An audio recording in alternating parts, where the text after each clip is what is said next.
Somewhere in England in the 1960s and 1970s, a phenomenon swept parts of the country. Newspapers wrote articles about incidents. People rushed to the site to see if they could see what others said they had seen. There is a cemetery in North London where it is said a mysterious creature lurked after dark. A tall, foreboding shadow with red eyes stalked anyone who entered the cemetery after dark, and it filled them with fear. This channel is a safe space and a place where people have their theories about the supernatural.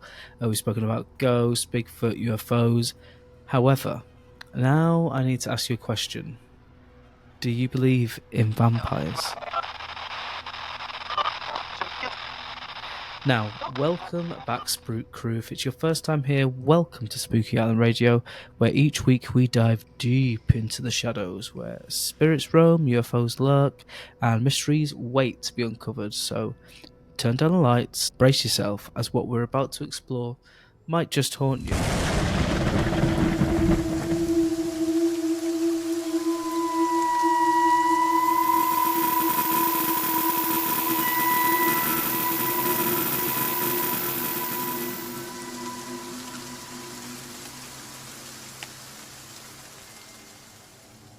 Right guys, this week we are investigating, like I alluded to in the intro, the Highgate Vampire, which was an urban legend. And yeah, this week we might get a glimpse into how the human mind works and also mob mentality. Picture Gaston and LeFou going after the beast. That's sort of what happened in Highgate in the 60s and 70s. I say we kill the beast!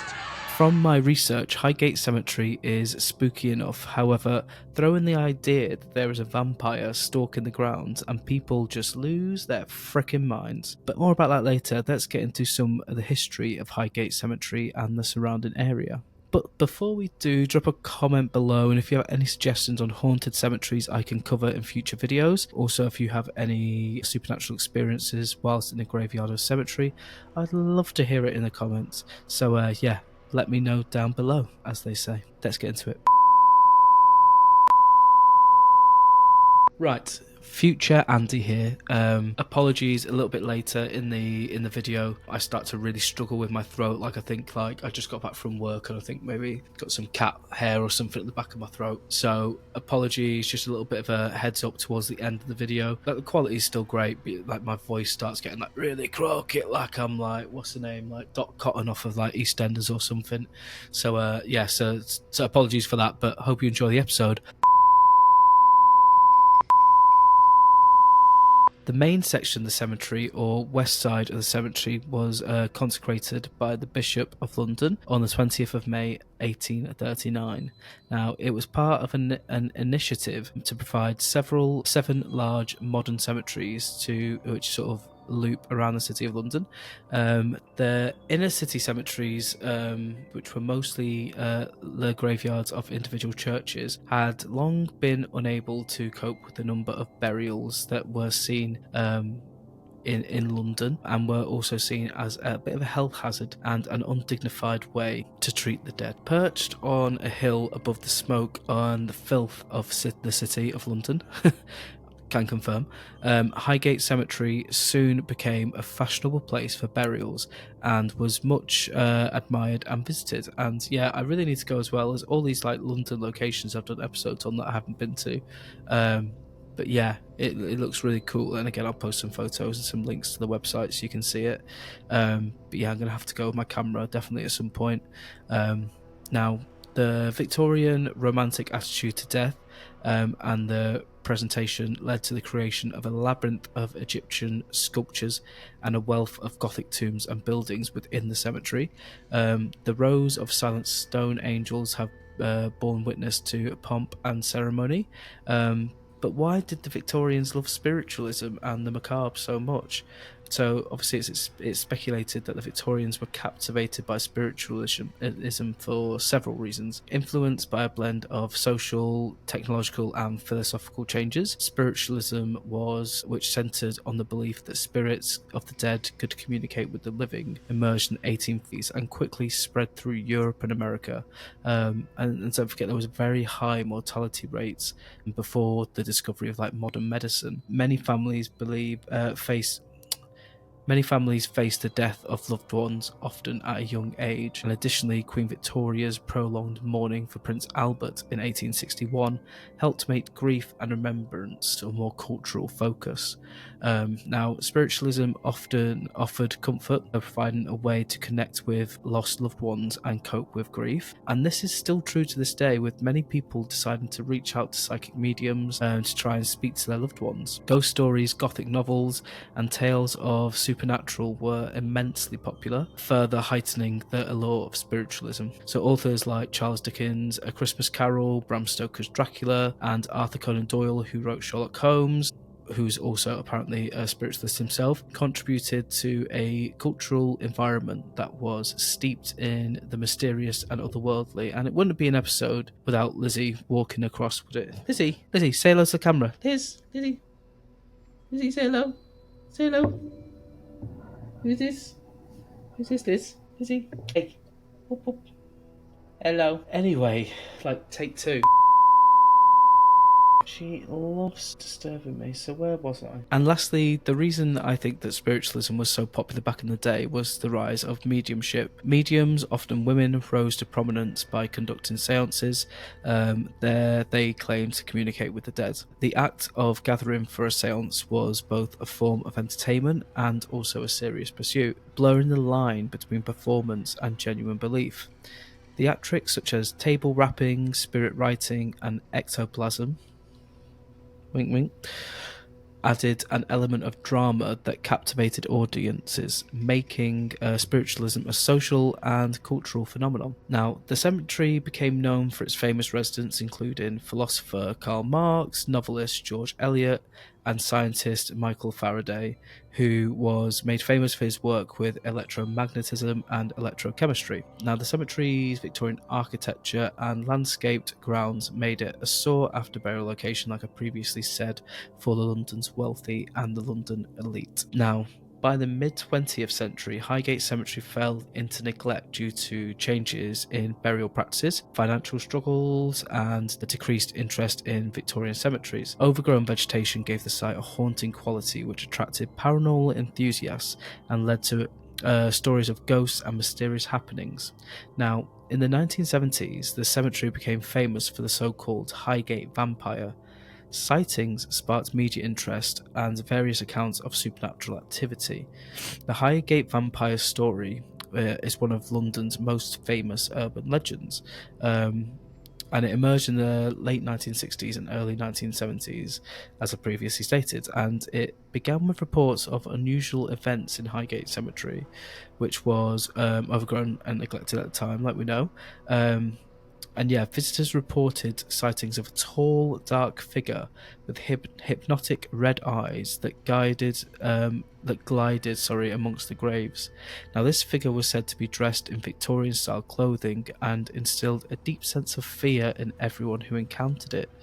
Now, there were other reports, such as two teenage girls who had been walking home along Swain Lane, and they claimed to have witnessed the spirits of the dead rising from their graves, and an elderly woman who claimed she had been frightened by a tall dark man with glaring eyes while walking her dog inside the cemetery gates. Then there were reports of multiple fox deaths and mutilations, sparking a newspaper to write a story about why the foxes were dying in the area, which of course just furthered the idea that they were being drained by a vampire for blood. As these reports circulated, they quickly gained a following. The legend gained real momentum in 1969 when local newspapers, the Hampstead and Highgate Express, ran stories about people claiming to have seen a ghostly figure, putting the idea of a vampire haunting haunting North London. This led to various paranormal investigators descending on the cemetery. Two key figures in the story were David Farrant and Sean Manchester. They both became involved and both claimed to have evidence of supernatural activity inside the cemetery. Manchester went so far as to suggest that the figure was a vampire, possibly of Eastern European origin, brought to London in the 18th century. I think he'd been reading too much Dracula at that point. Do you know what I mean? It's just like, that's basically the story of Dracula. I mean, he claimed it had been buried in the cemetery and was awakened by occult rituals in the area. The situation began to come to a bit of a head in 1970 when, on a Friday the 13th that year, a huge mob surrounded the cemetery and stormed the gates, looking for the vampire and in hope to slay him. Now, this is like such an event that 40 police officers were brought in to maintain order, but they were soon overwhelmed. Reports from that night say screams tore through the darkness. Left, right and centre, vampire hunters hurled into each other. The cemetery was wrecked, graves were dug up, and an iron stake was plunged into a coffin, but not a ghoul nor a vampire was found. Throughout the months that followed, the police regularly patrolled Highgate Cemetery, but they couldn't stop further strangeness from happening. Graves were dislodged and there were a number of reports of Satanism. A woman's dug-up corpse was even found during a patrol, charred and headless, on the road outside the cemetery. Imagine how fucked up you have to be to dig up a woman, burn her and chop off her head and chuck her outside. Ridiculous. People, this is like mob mentality at its finest, isn't it? And this is sort of what I mean at the start of the video when I said mob mentality just kicked in, and people who would normally be polite and docile are somehow almost fooled into becoming part of the mob, like with the 6th of January and the White House riots, or I probably shouldn't say that, probably too political, or the Portsmouth riots recently in the UK. But in 1951, witchcraft was decriminalised in the UK. Shout out to all the witches watching. And as a result, the practice crept slowly out of the shadows and into the public view once again. Ordinary people across the country grew either scared or curious, and by the 60s, youth culture was becoming more and more subversive. Adolescents were experimenting with drugs, sexual liberation, and witchcraft, and their conservative parents were terrified. Now, there is little doubt that this cultural shift, along with the media coverage it generated, played a huge role in the craziness which converged around Highgate Cemetery in the early 70s. Local residents and visitors reported seeing events of rituals such as animal bones, circles of candles,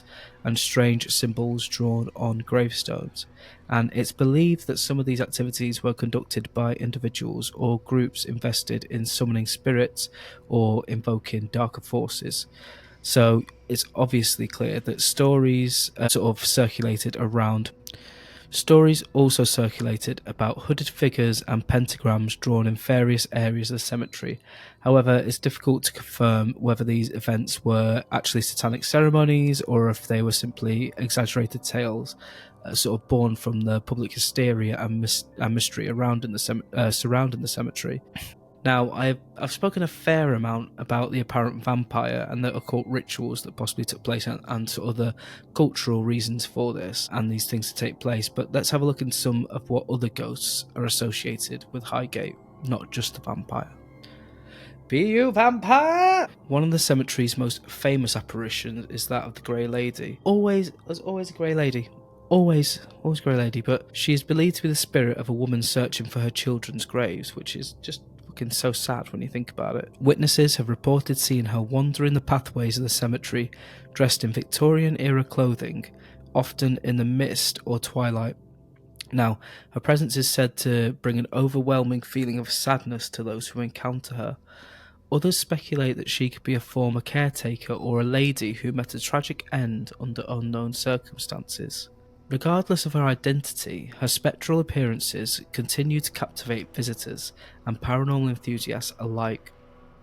Over the years, numerous reports of the Grey Lady have emerged, with witnesses describing her as melancholic and ethereal presence. Some claim to have felt a profound sense of sorrow or chill in the air when encountering her, while others report hearing soft, indistinct whispers in her proximity. As one of the most enduring and enigmatic spirits at Highgate Cemetery, the Grey Lady adds to the mystique and allure of the hauntingly beautiful place. Another ghost who apparently still haunts the east side of the cemetery is affectionately named the Mad Old Woman. The Mad Old Woman. Jesus, how did they come up with them? She has been seen since the 1970s and is said to have long grey hair and is usually moving around children's graves, which has left people speculating she is looking for one of her murdered children. And these stories are obviously just anecdotal and without any actual evidence this woman existed. It's all just stories passed down from generation to generation. Now, near the entrance to the cemetery, some have reported seeing a shrouded figure that seems to be watching visitors enter and leave. The figure is often mistaken for a statue until it begins to move or disappear entirely. It's said that this apparition is seen most frequently during winter months or on a particularly foggy morning. I would actually shit myself though, but I really want to visit this place. Even better if it was a foggy or overcast to make it, real atmospheric, but imagine seeing that. Or is it the vampire? Who knows? Our final ghost story starts in the mid-19th century. Rumours spread that the philosopher and statesman Sir Francis Bacon was buried in a vault within Highgate Cemetery. Though there is no official records of this, some who believe Bacon's spirit is tied to the cemetery have reported seeing a cloaked figure resembling him in the area, and according to legend, he's accompanied by a spectral black carriage led by headless horses, once again always headless, which are said to emerge only during thunderstorms. So basically I need to visit the cemetery when it's either foggy and or raining in order to see an apparition, which I'm more than happy to do, for the YouTube. But that's this week's episode over. What did you guys think of this week's episode? Have you had any experiences in a graveyard? Like I said before, let me know in the comments. But yeah, that's a wrap, Spook Crew. Sorry for my voice at the end there, just having a bit of a meltdown. I can feel some cat hair or something maybe at the back of my throat. But yeah, hope you all enjoyed this episode, and thank you once again for tuning in to Spooky Island Radio. Until next time, stay curious, stay spooky, and remember, the island is always watching.